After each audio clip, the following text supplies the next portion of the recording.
E aí, amigos e amigas, estamos aqui para dar continuidade a mais uma aulinha de química orgânica. Estamos aqui agora já nos hidrocarbonetos, entrando já nos radicais, que na verdade não é já, é ainda, é o começo de tudo. Estamos aqui agora para trabalhar com o que se chama de radicais. Vamos jogar duro nessa nossa química para você poder tirar sua onda, amigo, porque esse ano é nosso. Esse ano vamos jogar, vamos tirar a onda mesmo. Veja bem, hidrocarbonetos são compostos binários. O que quer dizer binário, amigo? Binário quer dizer que ele tem dois elementos. E quais são esses dois elementos, amigão? Carbono e hidrogênio. Hidrogênio, carboneto, carbono. Então aí você tem esse carinha aqui, que a primeira coisa que você vai aprender hoje, na verdade, é dar nome a esses caras. Não é a coisa mais importante a título de questões, mas é a coisa mais importante para entender, compreender, aprender o assunto. Então veja bem como é que a coisa acontece. A nomenclatura é dada de acordo com a IUPAC, que é a União Internacional de Química Pura e Aplicada. E ela diz o que a respeito disso, amigo? Ela diz o seguinte, que para você dar nome a esses caras, você precisa de um prefixo, onde esse prefixo vai depender justamente do número de átomos de carbono que tem na cadeia principal. Então, preste bem atenção, porque você vai aprender a dar esses nomes, e são muitos. Esses caras aqui, ó, os prefixos são baseados no número de carbono. Então, o que é que isso quer dizer? A depender do número de carbono, eu tenho um prefixo correspondente. Para quem está vendo a primeira vez, isso aqui fica meio estranho, fica mais fácil quando treina. Mas para quem já viu química orgânica alguma vez na vida, isso aqui você talvez até já tenha memorizado. Quando você tem um carbono, prefixo met.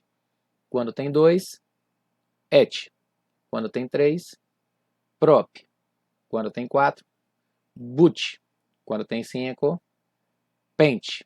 Quando tem 6, aí quando você tem 6, hex, que me lembra meu cavalo, hex. Quando tem 7, hept. Quando tem 8, oct. 9, non. 10, dec.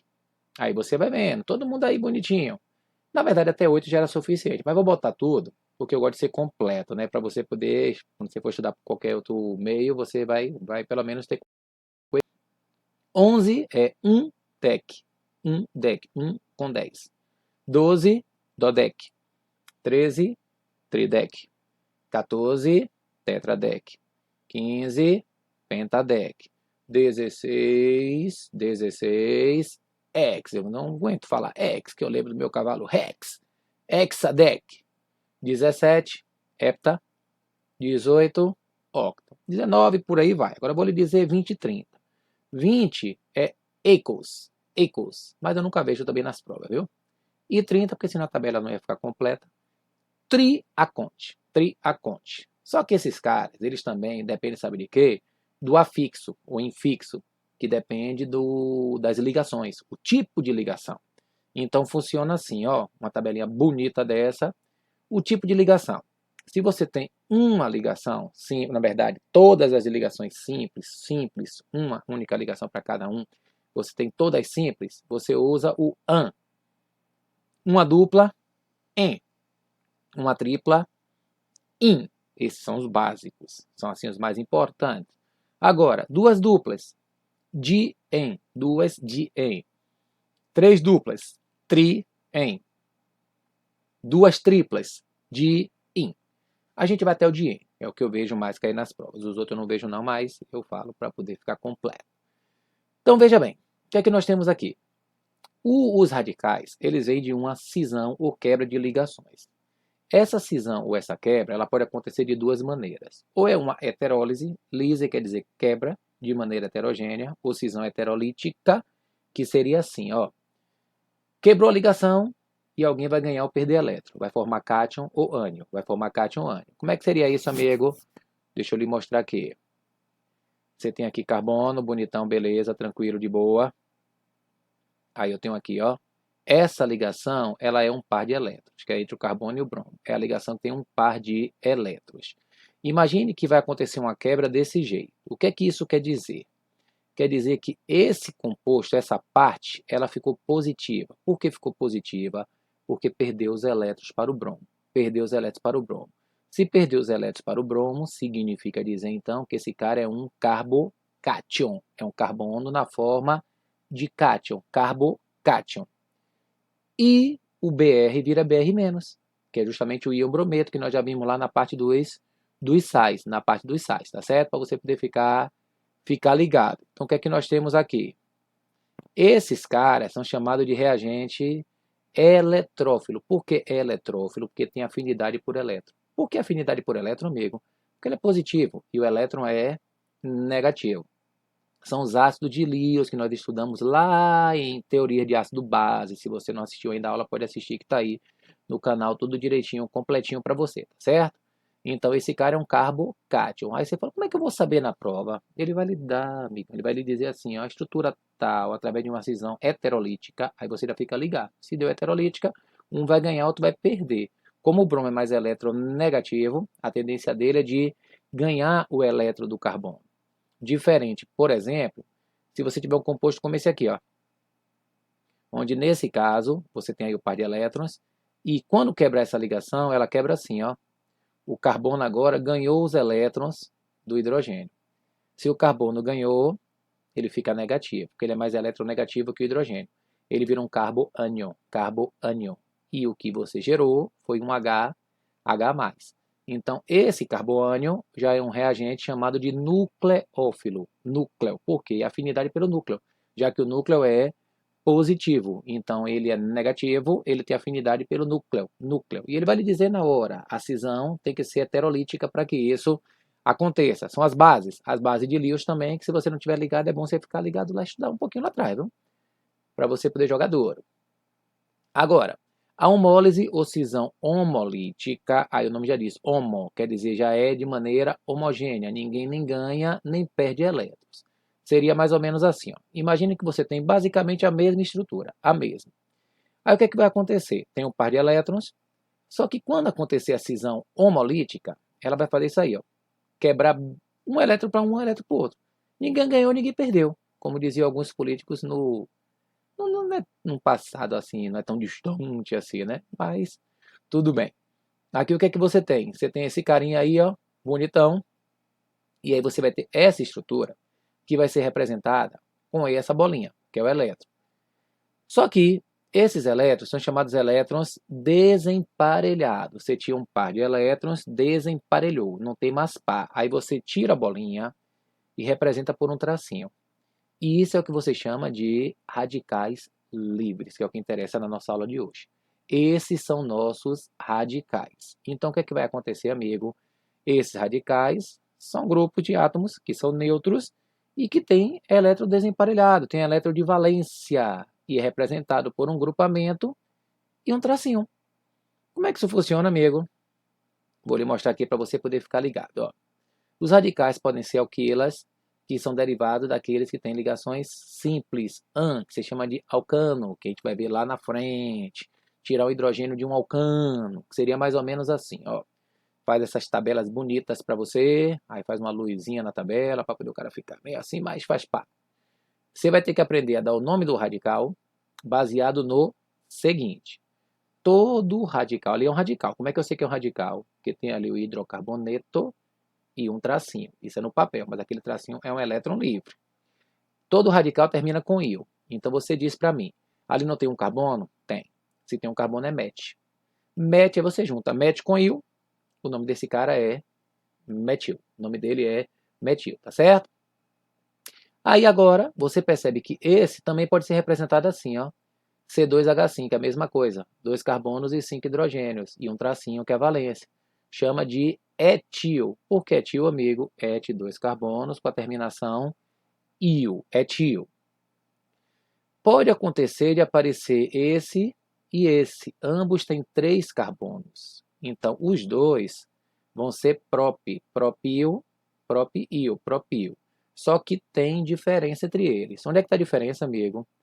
Essa valência, por exemplo, ela está na extremidade. E na extremidade quer dizer o que, amigão? Quer dizer que a cadeia é normal. Aí você chama esse cara de N-propil. N-propil. Esse é o N, que é a cadeia normal. Já no outro, a extremidade ela já não está na cadeia normal. Só que esse N já caiu em desuso. Hoje em dia basta você chamar de propil, apenas propil. Naquele de lá, você percebe que essa valência ela está dividindo basicamente aí, ó, dois radicais iguais. Chama assim radicais, né? Dois grupos iguais, CH3 e CH3. Então você pode chamar de iso, que iso quer dizer igual, amigo, igual, iso. Ou ainda perceber que esse carbono está ligado a, está entre dois carbonos, então ele é chamado de secundário. Então também pode chamar ele de propil e chamar de S-propil. S-propil, tá certo? Ou ainda, você pode ter aqui, ó, quatro carbonos, quatro carbonos, todo mundo com 4. 4 é but, então todo mundo é butil. Todo mundo termina com il, todo mundo é butil, butil, butil. Todo mundo é butil. Agora, a valência no extremo, então é um N-butil ou simplesmente butil. Valência agora já não está dividindo mais em dois grupos iguais, já não são iguais. Um lado é CH3, outro lado é CH2 e CH3. Então não pode ser iso. Mas seu carbono está entre dois carbonos, é secundário. Então ele vai ser um sec-butil, que é simplesmente S, não chama mais de sec, chama de S-butil. Esse aqui não pode ser iso também, porque você tem CH3 esquerda e direita, tem em cima, mas não tem embaixo. Então ele não está simétrico, não está igual. Então significa dizer que essa valência está num carbono ligado a 3 carbonos. Ele é um terciário, então chama de T-butil. Agora esse carbono que tem a valência está ligado a esse grupo aqui, ó. Agora repara o mouse aqui, ó. Esse grupo CH3CH3 é esse, ó. CH3CH3. Esse é o grupo do que você chama de quê, amigo? Iso. Por isso que ele é chamado de isobutil, tá certo? Bom, esses são os radicais mais importantes que nós temos para a grande maioria das questões. Agora tem outros que eu vou lhe falar porque você sabe, o negócio de ser completo. 5 carbonos, pente, 5 pente, 5 pente, 5 pente. Então todo mundo é pentil. Todo mundo é pentil. Agora esse, faz assim, cara. A valência na extremidade. Então é um N-pentil ou simplesmente pentil. Aqui ele está num carbono entre dois carbonos. Então é um S-pentil. S-pentil. Agora repara aqui, ó, ó, ó, esse cara, ó. Quem é esse grupo? Esse grupo é o mesmo desse aqui, ó. Mesmo desse aqui, ó. Então aqui é um iso, ó. Então ele é um isopentil. Agora repara esse aqui.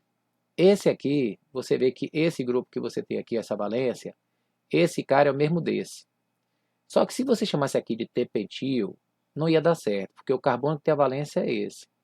Esse grupo que está aqui não é um grupo T, porque dá uma falsa impressão. Aí é um pentil diferente, um novo pentil. Aí o PAC resolveu chamar de neopentil. Neo. E a gente chama assim, mas não cai muito na prova não, tá certo? Agora, alquenila, um radical alquenila, en quer dizer ligação dupla, vem de alceno, eno. Então quer dizer que o alquenila, ele é assim, ó. Esse cara aqui pode ser chamado de, qual seria o nome dele? Também termina com il. 2 carbonos et, pode ser chamado de etenil. Mas esse cara tem um nome. O nome vulgar dele é vinil, mas também pode ser chamado de etenil. Mas é mais chamado de vinil e no futuro lá em polímeros vamos usar bastante esse cara. Esse também podia ser chamado de propenil. Prop e il, mas não chama. Chama esse cara de alil. Quer dizer, chama, mas ninguém chama ele por esse nome. Sabe aquele cara que tem um nome e todo mundo só chama pelo apelido? Pois é ele. Os alquinilas é ligação tripla. Tripla. Então esse cara aí, ó, propinil. O nome também é il, mas o pessoal sabe como? Propagil. É a mesma coisa do alil. Vejo muito pouco em prova. Muito pouco, muito pouco. Muito pouco não, muito pouco. Agora os aromáticos são aqueles que têm aromáticos. Geralmente só o benzeno mesmo. Continua terminando com il. Agora sim, ó. Aí o benzeno, quando tem uma valência, chama de fenil. Porque o antigo nome dele era fenil. Aí, quando tem já um CH2, aí você já chama de benzil. Agora, quando acontece isso aqui, ele pode ser assim. Repara que nesse caso, ele tem um CH3, isso aqui chama de tolueno, que a gente vai aprender no futuro. Aí aqui, ó, a valência está no primeiro carbono depois do CH3. Aqui ela desceu. E o próximo ela desce mais ainda. Aí é o seguinte, você chama isso da seguinte maneira.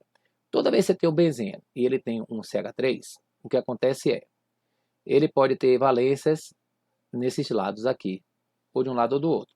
Isso aí você chama de orto. Por isso que esse cara é chamado de ortotoluil ou simplesmente O. E por causa do que é radical, né? Mas chama de tolueno. Então esse cara é um ortotoluil. Quando acontece da ligação descer uma casinha, ele vira meta. É o metatoluil, que chama somente de M-toluil. E quando vai lá embaixo, chama de para, é o P-toluil. Se você observar, isso aí parece um corpo de alguém. Vou botar eu. Eu aqui, ó. Repara que aqui você tem os ombros, aqui você tem como se fossem as mãos, e aqui você tem os pés. Então quer dizer que você tem ombro, mão e pé. O orto, meta e para. OMP, OMP. Tá certo? Aí o cara ficar ligado e o cara não se atrapalhar, né? Ombro, mão e pé. Tá certo? E aí você joga duro. E aí, meus amigos, nós chegamos ao final da primeira aula de hidrocarbonetos mesmo. Aula de radicais. Espero que você tenha matado, porque a próxima aula, logo, logo, logo, é de alcanos. Então vamos seguindo para você poder jogar duro. E até a próxima. Valeu, fui!